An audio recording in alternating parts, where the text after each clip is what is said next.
خنزیر کھلانے والا ظالم بادشاہ۔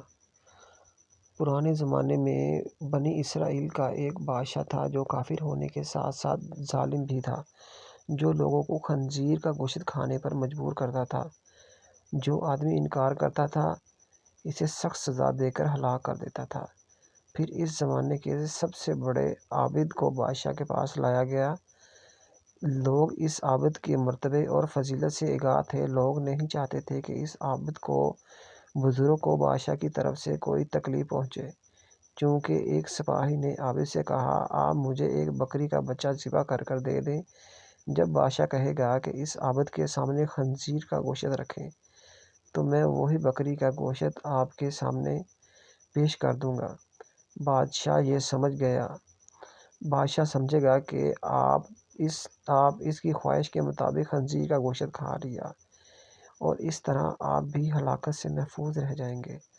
عابد نے بکری کا بچہ ذبح کر اس کا گوشت سپاہی کو دے دیا۔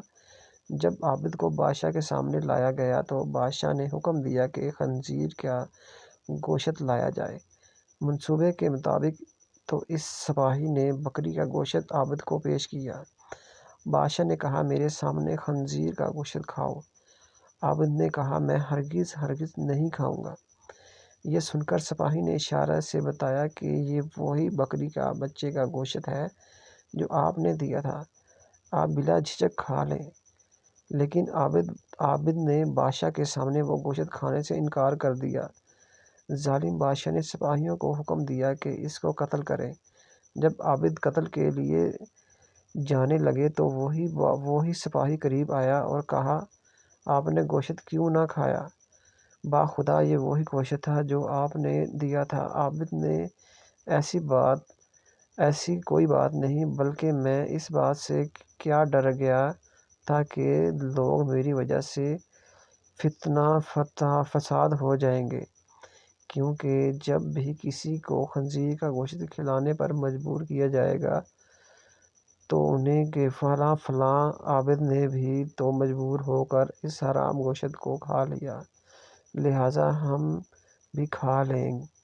اس طرح لوگ میری وجہ سے بہت بڑے فتنے میں مبتلا ہو جائیں گے اور میں اس فتنے فساد سے ہرگز نہیں ڈرنا چاہتا۔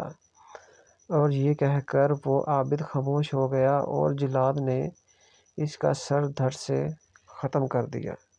تو ہمیں اس کہانی سے، اس واقعے سے یہ سبق ملتا ہے کہ حق اور سچ کا ساتھ دیں، خود بھی حق پر رہیں اور دوسروں کو بھی حق پر رہنے کی تلقین کریں۔